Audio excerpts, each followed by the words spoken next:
second activity is the fun one that they will always remember.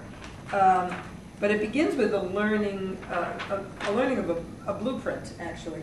And what I do with this page, and as you know, it's both sides, I give it to them and I ask them to look very carefully at both sides and tell me what's different. Now, that would be hard for them to notice initially.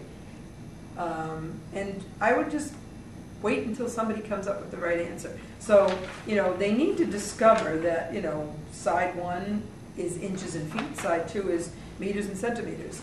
And once they've discovered that, we can move on. And then you'll give them your ruler. And again, they'll recognize that it has two edges.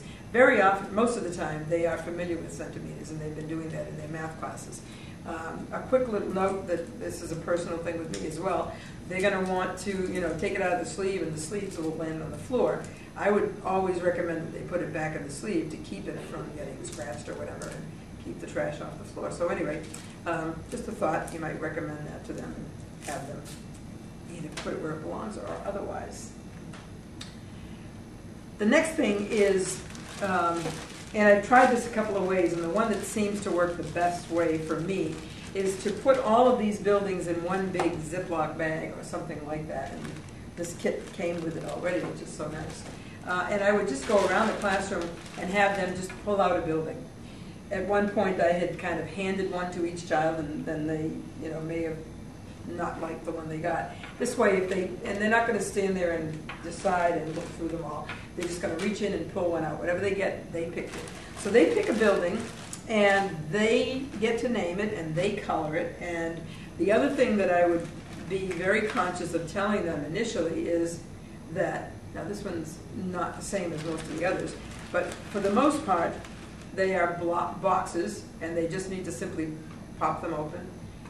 Use a pencil or something that's not pointed or whatever, and just push down the bottom to stabilize it a bit, and then fold in the flaps so that it's a complete square building. Most of them are not going to stand totally square, which is good to know, because when they do their blueprint lesson, we can see that buildings that are tilted don't stand up very well. If you built a building that way because it wasn't measured properly, they would recognize that, uh-oh, that wouldn't stand very well, would it? So again, a good lesson to kind of reinforce their blueprint activity. One of the other things that I've done, if I have a class that has less than 30 students, which I usually do, is that if a couple of students are finished with their building sooner than others, I'd let them pick a second building. And so we could maybe use all the buildings and fill up the whole town. So, once they've completed their buildings and you've given them enough time, as much as you feel you can allow, and they've colored them and they really like the way they look, they then get to put it on the floor map. So you've moved the map now from the wall to the floor, and they have to tell you or me what zone in the city that building should go in. And once again, there will sometimes be two choices, but they need to stand it up in that zone. And again, you'll sometimes find kids that will all want to put them all in the same zone block if there are multiple blocks of that same zone. So you want to give them a sense of spreading it out a bit and not having town too crowded. The whole idea, by the way, in lesson 1 of a city planner is introduced there too.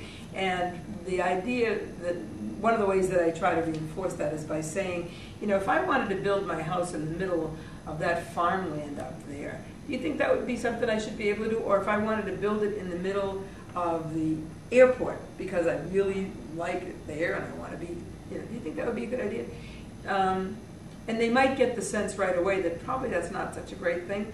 And we can talk about the idea of a city planner as someone who determines what kinds of buildings go in what zones, and you really can't build them wherever you feel like building them. Okay. The other thing that we would do, or we have done, which is kind of fun for them as well, is when they finished all their buildings and placed them on the map, if we have enough time, we try to name their city. And so, I would take 4 or 5 suggested names from them, write them on the board, and then have the students, with a show of hands, vote for the name of the city that they'd like their city to be. And sometimes they come up with names that only one child wants. And very often they come up with very creative names that are pretty neat. So that might be something else you'd like to consider doing.